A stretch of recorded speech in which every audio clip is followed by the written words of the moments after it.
For most of human history, there was no retirement. You worked until you couldn't, and when you couldn't, you depended on your family or you starved. No finish line, no number to count down to. That changed in 1889.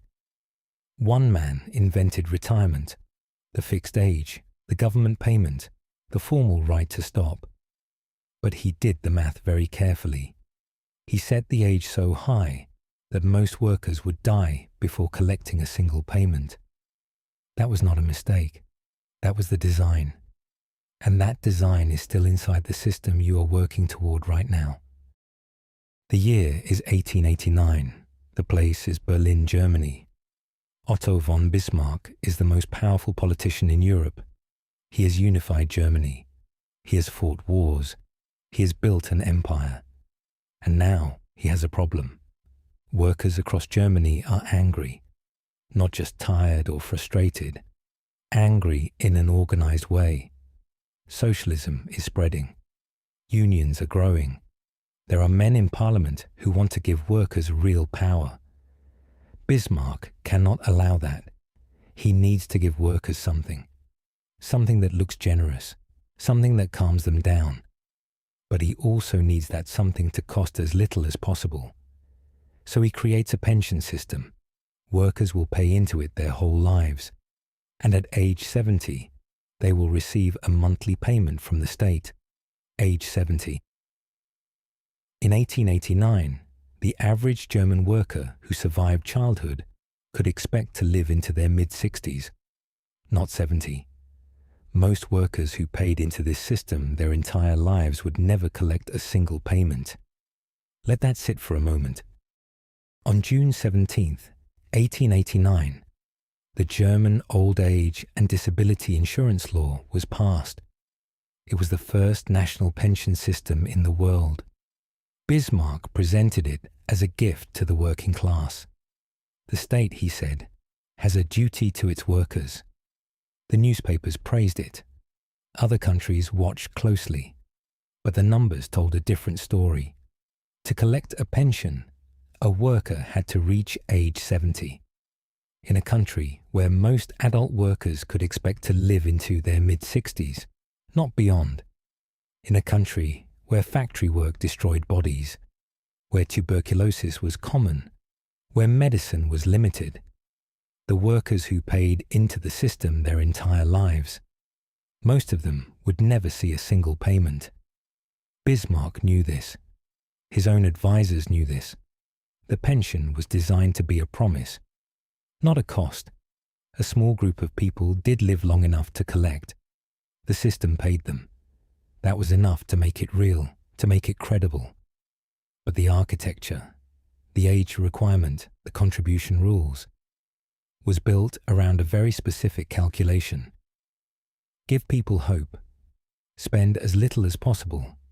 Keep them working. Bismarck invented the bureaucratic form. But the idea of rewarding people after long service is much older.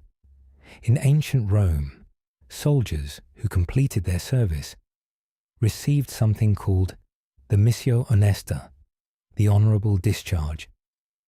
After 20 to 25 years of military service, a veteran soldier received a reward. Sometimes land, sometimes money, sometimes both.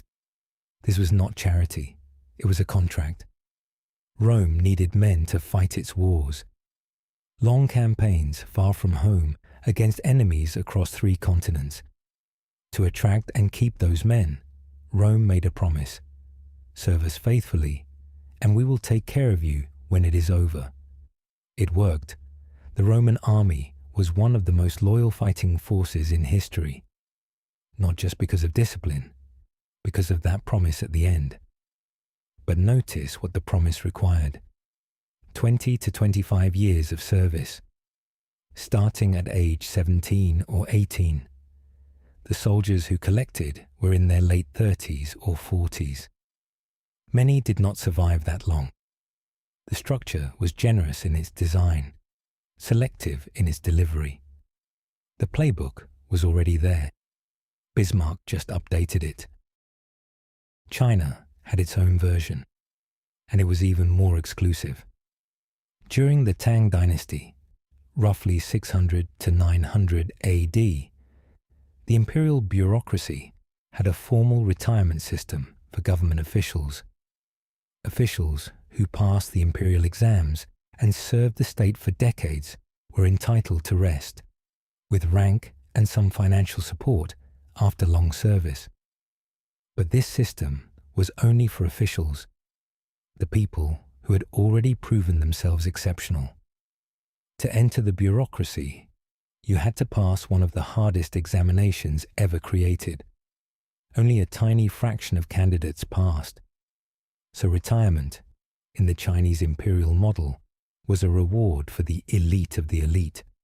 For everyone else, farmers, craftsmen, traders, old age meant continuing to work until the body gave out, or depending on family. There was no system. There was no promise.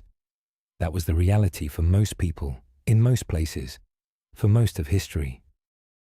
The man who invented retirement, the formal, government-guaranteed, age-based system that most of the world now uses, never expected the average person to live long enough to use it.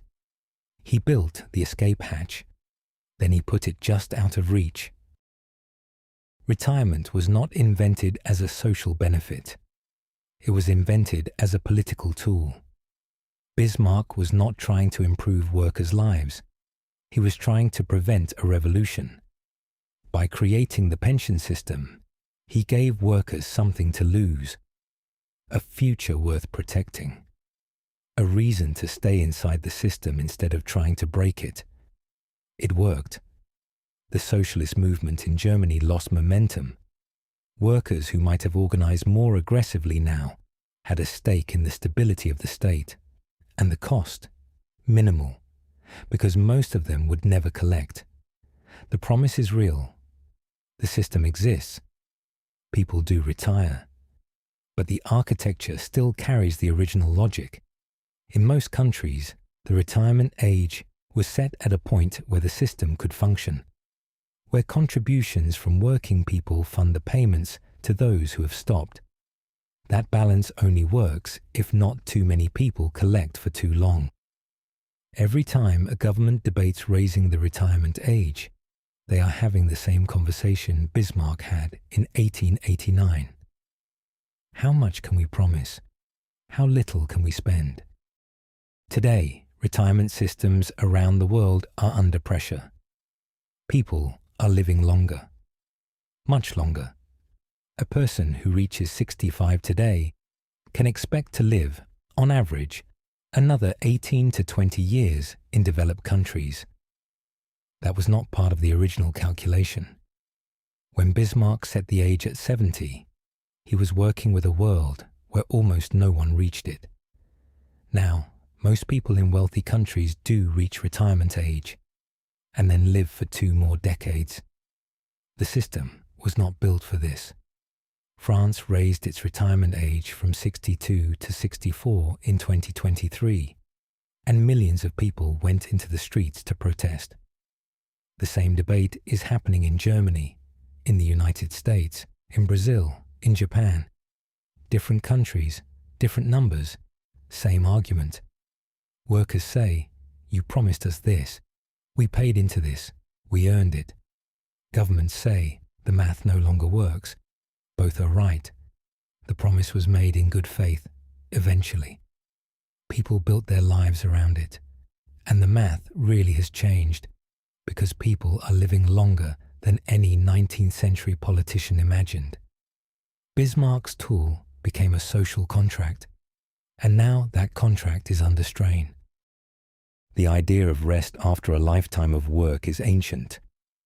Rome promised it to soldiers. China reserved it for scholars. Every society has grappled with what happens when a person can no longer produce. But the version most of us are working toward, the fixed age, the government payment, the formal right to stop, was invented by a man trying to prevent a revolution. He offered workers a finish line. He just placed it far enough away that most of them would never cross it.